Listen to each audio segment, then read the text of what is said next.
Hey everybody, Hoosier Jedi here with another review for you. This time talking episode 3 of season 4 of Arrow called Restoration. And considering what a big development we get this episode, I kind of felt a little underwhelmed by it.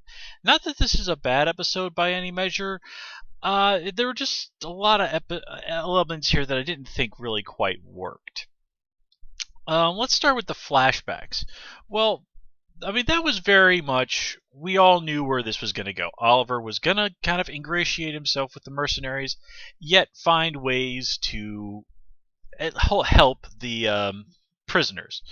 Now, granted, torturing one guy and stabbing him in the leg and stuff, okay, that's pretty crap. On the other hand, it also does beat a bullet in the head. I mean, at the end of the day, at least the guy's still alive, and while he'll be messed up, he can recover.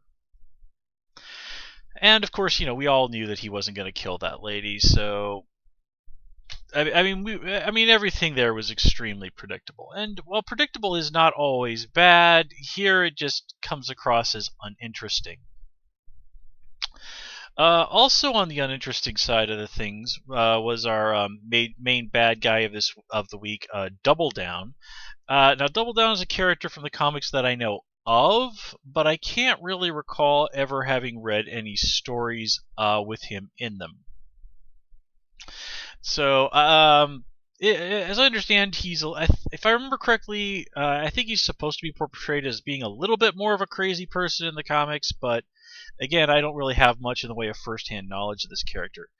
What we do get, is a reasonably decent take on, as much as on what you can do with somebody with a power like I can take my card tattoos and use them to kill people.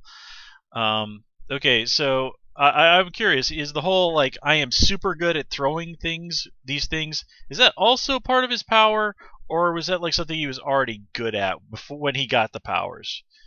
Because yeah, that okay, whatever. It's comics. And it was certainly nice to see them tie him into the particle accelerator explosion, and Felicity even calls Team Flash up, and Cisco's like, "Oh yeah, call this guy Double Down."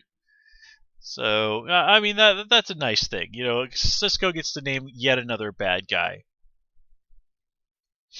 But yeah, apart from that, yeah, nothing, not too impressed by Double Down.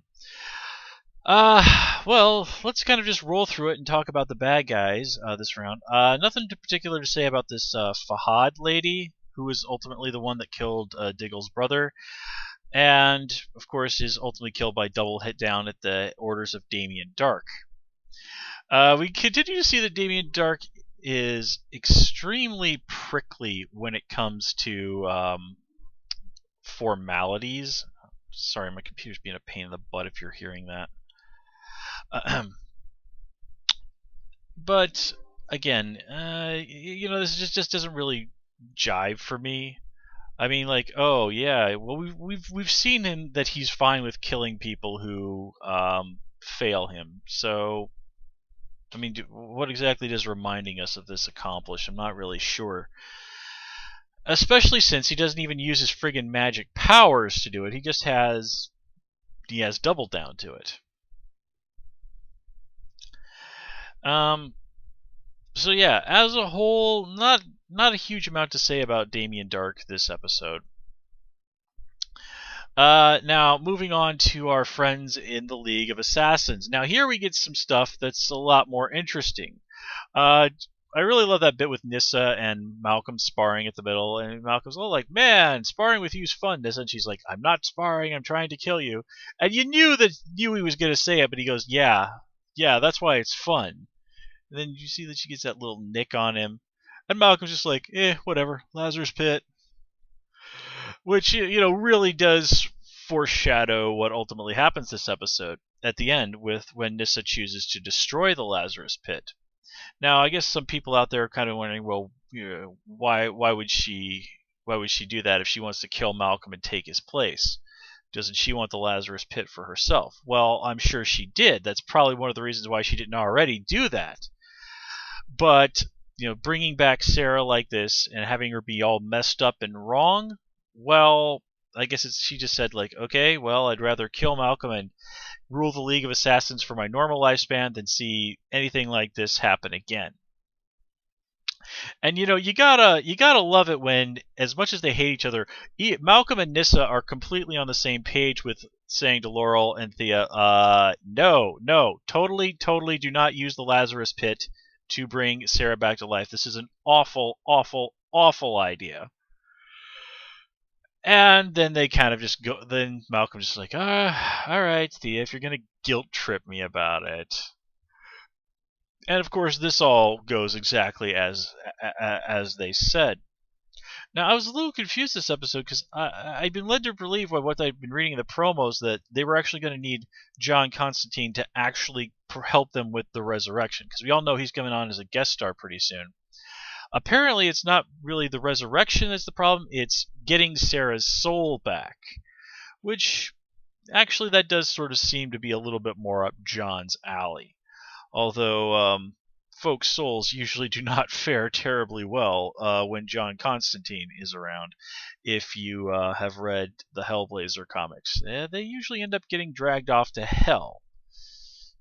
That's why you don't want to be John Constantine's friend. It never ends well for you if you are John Constantine's friend. But that's neither here nor there at the moment. We also get to see that Malcolm is a very caring but completely insane parent with his whole like, yeah, why don't you just kill some of my guys in the League of Assassins? This is totally viable therapy. And of course, he tries lying to Thea about this sage, and it's just, Malcolm, do you never ever learn? Yeah. Of course, Malcolm, he ends up paying a pretty steep price for this at the end. With the Lazarus Pit being destroyed, and I just love that moment with John Barrowman. You can kind of see his just like barely controlled rage mixed with, this is a serious problem. So yeah, that's going to be cool. Also, it basically means that from now on, if somebody dies on Arrow, there's no chance of this stunt getting pulled again. Now, I actually saw some folks out there talking about like, well, hey, how do we know that Malcolm actually didn't try and use the Lazarus Pit on Tommy, and that's how he knows for sure that this thing won't work with Sarah? I have to admit that would be a really interesting idea. A great way to bring Colin, the guy that played Tommy, back on the show. Yeah, that would be an absolutely awesome, mid-season finale twist, or even a season finale twist. Maybe bring Tommy back as a villain next season. But that's just speculation. But it certainly is an interesting idea. Even the actor kind of reacted to that on Twitter by just saying like, "Oh man, the fans of the show are awesome." So not in denial, but certainly something interesting to think about. So let's see. I think that kind of covers our bad guys this episode. Now, nothing particular really to say about Sarah herself. I mean, she has no personality at this moment. She's just sort of a screaming crazy lady.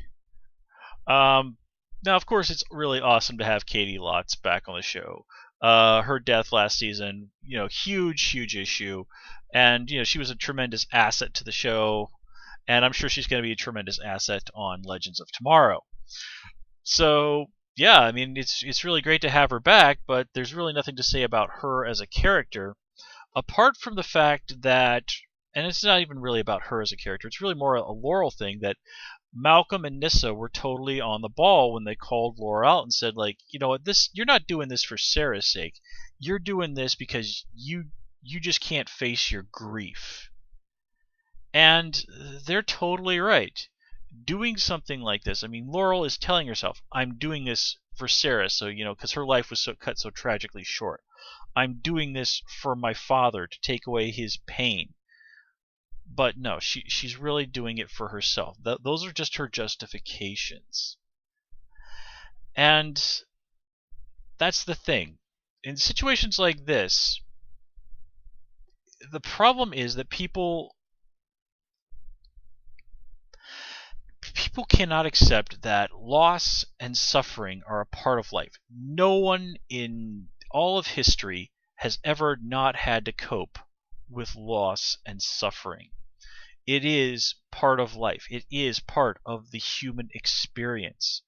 And that's why trying to cheat, well, both death and life in this way is usually in stories not a good thing.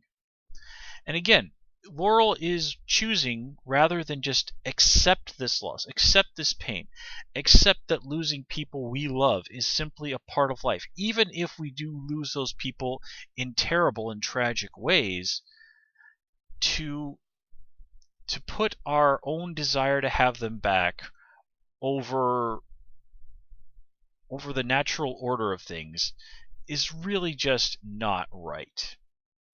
And, well, there's going to be a price that's going to have to be paid. And, well, with John Constantine coming into the picture, odds are this price is probably going to be pretty ugly.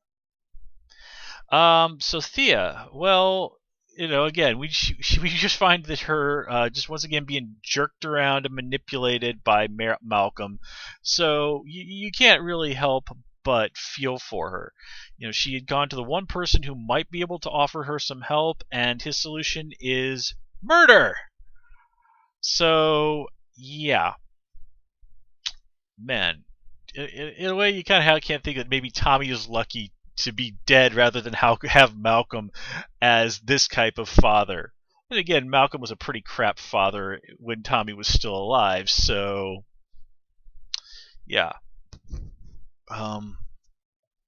Let's see here. So let's move on over to talk about Felicity and Curtis Holt.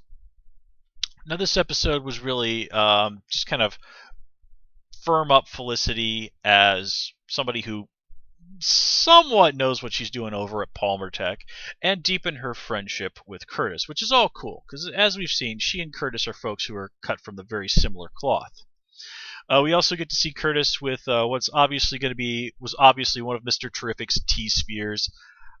Still working out the bugs on all of this, but he's taken a step in the right direction, and now that he knows about the secret lair under the building, he's basically kind of going to get brought into Team Arrow PDQ, which I mean is all cool. Now, one of the problems with shows like this, and you see it on The Flash, and I even remember seeing it all the time on Smallville, is people just endlessly going on, oh god, more people know about the hero's secret? Yes, because that's interesting. Alright? If it's always this little tiny circle of people, yeah, that's cool for keeping a secret, but it's not good for interesting stories. Now, from time to time, of course, you're going to want to take people out of that circle but yeah, because of course in the real world, trying to keep a superhero trying to keep a secret identity would be damn near impossible, especially nowadays in the age of security cameras everywhere, drone cameras, DNA, all of this. You would never be able to keep a real superhero secret identity for very long. In the same way that somebody would Photoshop the glasses off Clark Kent and use facial recognition software to prove that he's frickin' Superman or something like that. But again, having people find out about the secret and in some way having a connection to both the hero and their civilian identity, that makes for good storytelling fodder, because otherwise you're constantly going to have to be doing the dance of how are we going to make sure that 30 people don't figure out who this guy is this time. So again, that's just storytelling. Now, again, in comic books it works a little bit differently, but comic books and live action television have different demands. And frankly, if you actually sit down and think about okay, who are the people that know Bruce Wayne is Batman? It's a damn long list, folks. It really frickin' is. So just live with it, seriously. Now, kind of getting on to what's going on with John and Dig. Dig and Oliver this episode. First of all, I just love that bit with Felicity just going like, "You two need to stop being dumbasses and deal with this situation. Now I'm gonna go hang out with Curtis and shoot a machine gun at a superhuman." Say what you want about this episode, it definitely had some stellar Felicity moments. And this episode, I mean, that talk between John and Oliver. I mean, that was really some brutal stuff in terms of honesty. And yeah, it was really kind of pointed out like, hey, Dig, you're not exactly Mr. Honesty yourself. And, despite some bumps, at the end of the day, Oliver and John are kind of on the way back to being in a good place. Oliver really does have that great moment where, like, hey, man, you're not alone in trying to find out who killed your brother. All right? Now I'm going to help you do this, and we're not going to stop until we get some answers. So I really do think that having his own hypocrisy kind of pointed out to him, and John getting to see that despite their differences, Oliver really does still care about him like a brother, and that he's willing to make that commitment that, hey man, I've got your back no matter what. I mean, that works. And I do have to say, though, in regards to Diggle and that helmet of his, one of my commenters jokingly referred to Diggle as, in that outfit, with that helmet, as Black Magneto.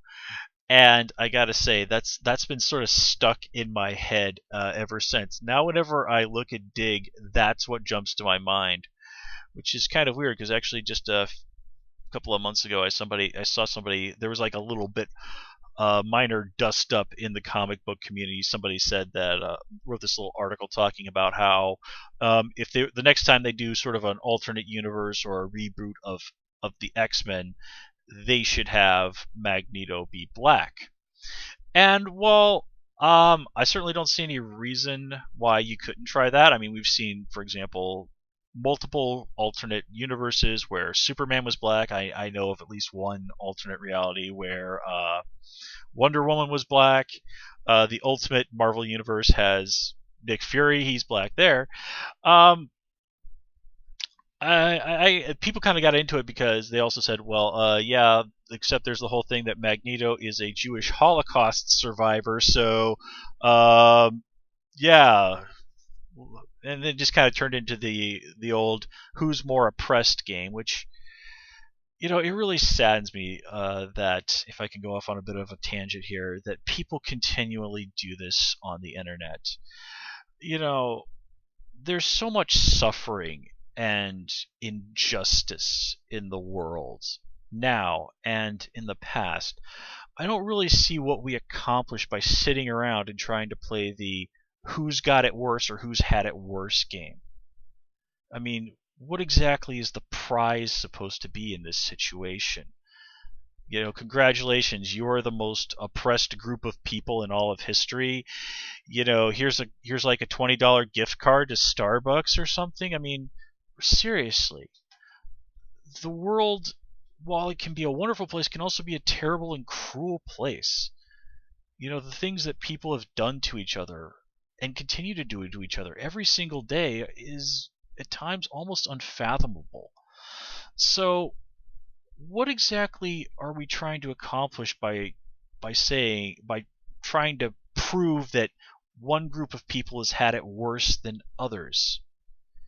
Isn't the fact that fellow human beings are suffering and being treated unjustly, isn't that what's really important at the end of the day?